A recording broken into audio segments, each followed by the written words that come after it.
ang nag-deliver papunta sa bahay ng Pangulong Bongbong Marcos at Speaker Martin Romualdez mag-insert o magpasok ng 100 billion worth of projects sa BICAM. Sana po ay hindi nila ako mapatay bago ko mailabas ang lahat. Ginawa ko lang ang utos sa akin, pero ngayon, handa na akong harapin ang lahat. Ginagamit ng administrasyon ang buong resources ng bansa para tumahimik ako. That he will shoot me if I will talk. Gagamitin ako bilang panakipbutas sa kanilang kampanya laban sa korupsyon. Hindi na ako mananahimik, ilalabas ko ang lahat ng katotohanan. May resibo, may ebidensya, at may pangalan. Again, I informed the Speaker and asked clearance about the instructions ng Pangulo. At ang sabi niya, wala tayong magagawa. Kaya po nagtataka ako kung bakit sinasabi ni Pangulo na hindi niya makilala ang budget. Samantalang lahat na binawas at dinagdag sa mga ahensya ng gobyerno ay humihingi ng approval sa kanya si Sec. Mina Pangandaman. Bago namin ginawa o tinapos ni Senator Chis Escudero during the BICAM. Sinabi pa ni Sec. Mina, everything is cleared with the President. Basta importante, pasok ang pondo na request ng Pangulo.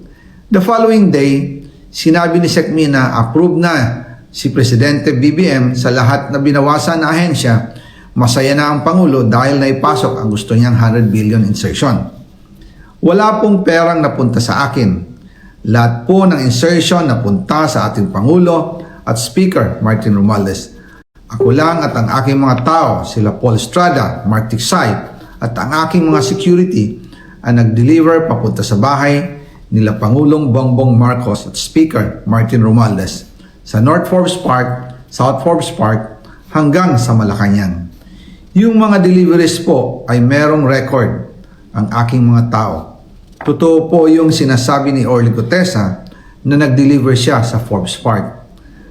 Totoo din po ang sinasabi ni Orly Gutesa na nag-deliver siya sa Malacanang nung siya ay nasa Senado. Para mapatunayan ang mga litrato na deliveries ay ilalabas ko po together with this video.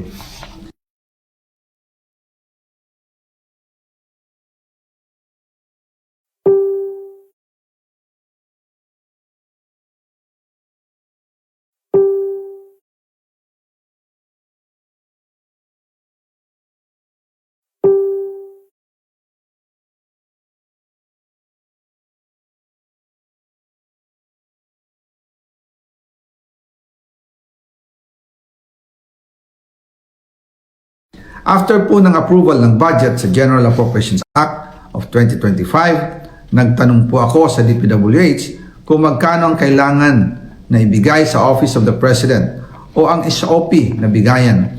Ang sinagot sa akin ay 25%. Ang ibig sabihin nito, 25% ng 100 billion ang SOP na kailangan ibigay kay BBM mismo. In total, 25 billion ang napunta kay Pangulong Bongbong Marcos.